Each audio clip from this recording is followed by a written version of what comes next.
These 15 cars did not just define the 1960s, they previewed the future. In this episode, we explore 10 classics from the 1960s cars that invented tomorrow.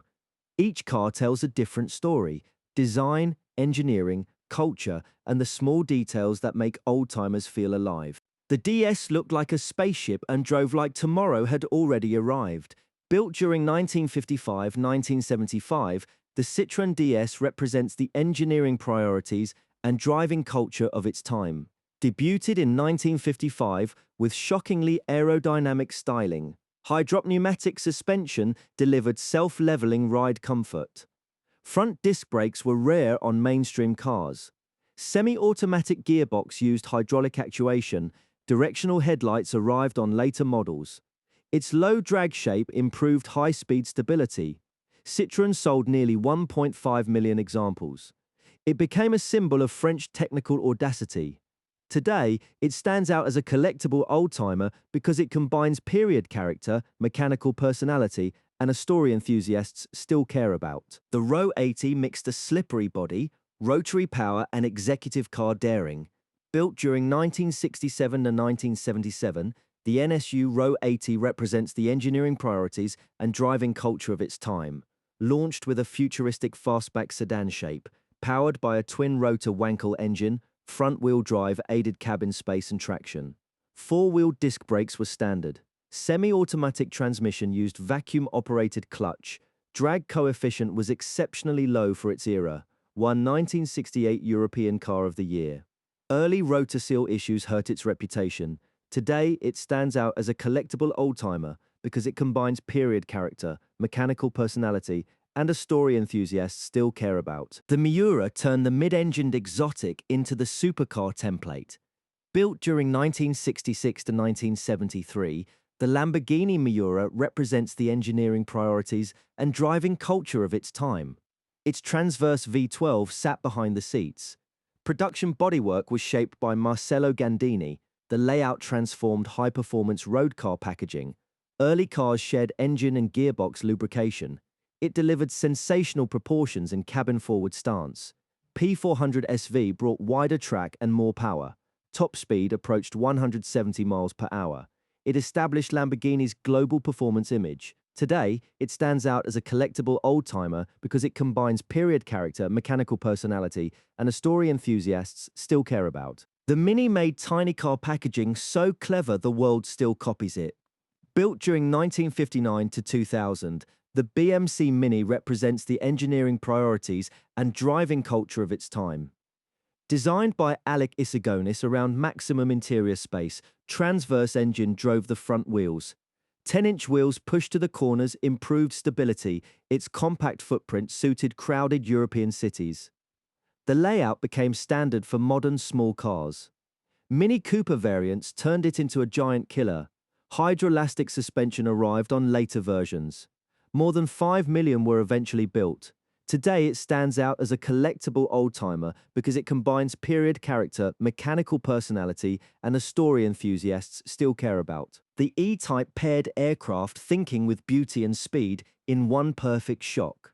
Built during 1961-1974, the Jaguar E-Type represents the engineering priorities and driving culture of its time. Revealed in 1961 to worldwide acclaim, monocoque tub used a separate front subframe. Independent rear suspension improved ride and grip. Disc brakes were standard from launch. Its long bonnet hid Jaguar's XK Straight 6. Enzo Ferrari reportedly praised its beauty. Top speed was around 150 miles per hour. It made exotic performance comparatively attainable. Today, it stands out as a collectible oldtimer because it combines period character, mechanical personality, and a story enthusiasts still care about. Detroit's air-cooled rear-engined Gamble proved America could think differently too. Built during 1960 to 1969, the Chevrolet Corvair represents the engineering priorities and driving culture of its time. Used an air-cooled flat six in the rear. Unibody construction kept weight relatively low. Independent suspension was unusual for domestic compacts. Offered sedans, coupes, wagons, vans, and pickups. Turbocharged Monza Spider arrived in 1962. Later Corsa models targeted European-style drivers. Early swing axle handling drew heavy criticism. The second generation gained striking clean styling.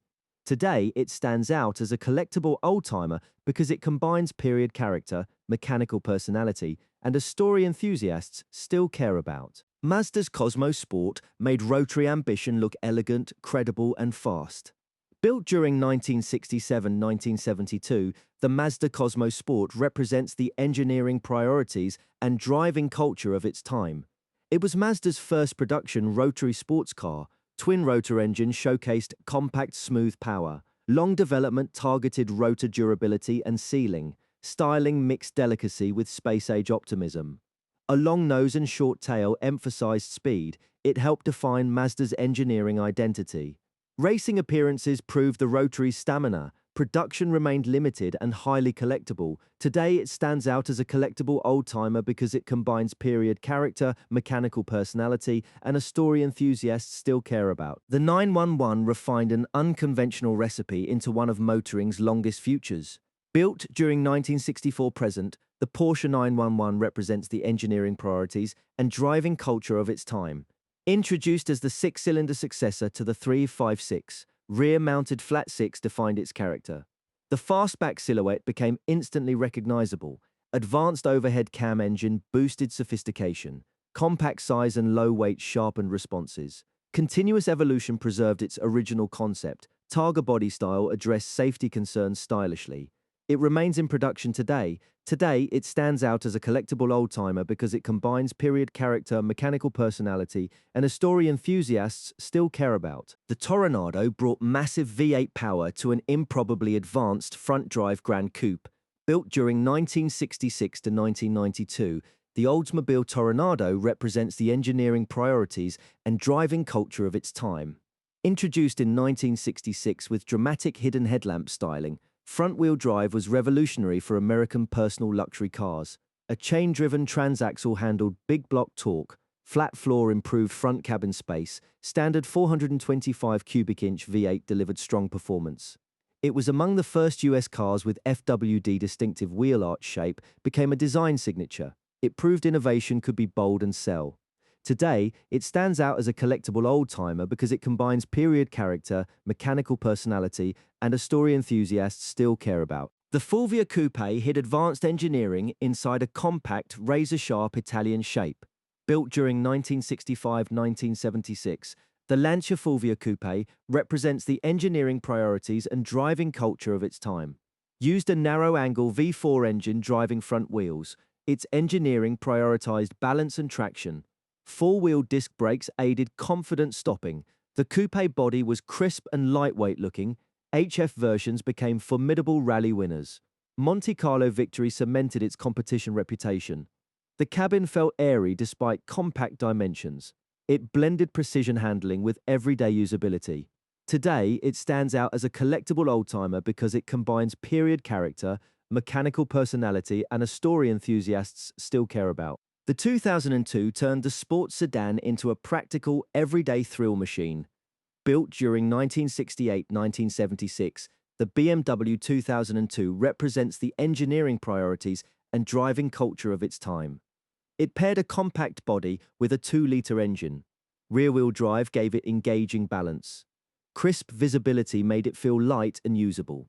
The formula defined BMW's sporting sedan identity. TII models added mechanical fuel injection. Turbo version became Europe's first turbo production sedan. Its boxy shape aged into classic simplicity. Enthusiasts embraced its mix of speed and practicality. Today, it stands out as a collectible oldtimer because it combines period character, mechanical personality, and a story enthusiasts still care about. The Daytona proved a front-engine Ferrari could still feel like the far edge of tomorrow. Built during 1968 to 1973, the Ferrari 365 GTB4 Daytona represents the engineering priorities and driving culture of its time. Unveiled in 1968 as Ferrari's new flagship Berlinetta, front-mounted 4.4-liter V12 produced around 352 horsepower, 5-speed transaxle improved weight distribution. Sharp nose styling reflected late 1960s design trends. Pop-up headlights arrived on later versions. Top speed exceeded 170 miles per hour. it became one of Ferrari's definitive Grand Tourers. Competition versions also succeeded in endurance racing. Today, it stands out as a collectible oldtimer because it combines period character, mechanical personality, and a story enthusiasts still care about. The Montreal fused concept car theatre with exotic V8 hardware and real production intent. Built during 1970-1977, the Alfa Romeo Montreal represents the engineering priorities and driving culture of its time. It began as a concept for Expo 67. Production used a detuned Alfa Tipo 33 V8, distinctive headlamp grills gave a dramatic face. Nacre duct and louvered C-pillar added flair. Speaker injection fed many market versions. Its styling came from Marcello Gandini at Bertone. Though launched in 1970, it captured 1960s futurism. It remains one of Alfa's boldest road cars. Today, it stands out as a collectible oldtimer because it combines period character, mechanical personality, and a story enthusiasts still care about. The Rover P6 smuggled advanced safety and chassis thinking into a compact executive saloon. Built during 1963-1977, the Rover P6 represents the engineering priorities and driving culture of its time. Won the first European Car of the Year award. Its base unit and bolt-on panels were unusual. De Dion rear suspension aided ride and handling. Inboard rear brakes reduced unsprung weight. The structure emphasized occupant protection. 4-cylinder and later V8 versions were offered. Its clean cabin prioritized ergonomics and visibility. The design looked modern without obvious extravagance. Today, it stands out as a collectible oldtimer because it combines period character, mechanical personality, and a story enthusiasts still care about. The AMX shrank the muscle car idea into a compact two-seat American Rebel. Built during 1968-1970, the AMC AMX represents the engineering priorities and driving culture of its time. It was a rare American two-seat muscle car. Based on the Javelin platform but shortened, big V8 options delivered serious straight-line speed. Its wheelbase was just 97 inches. Go package upgrades sharpened performance credentials. Styling was muscular without excessive bulk.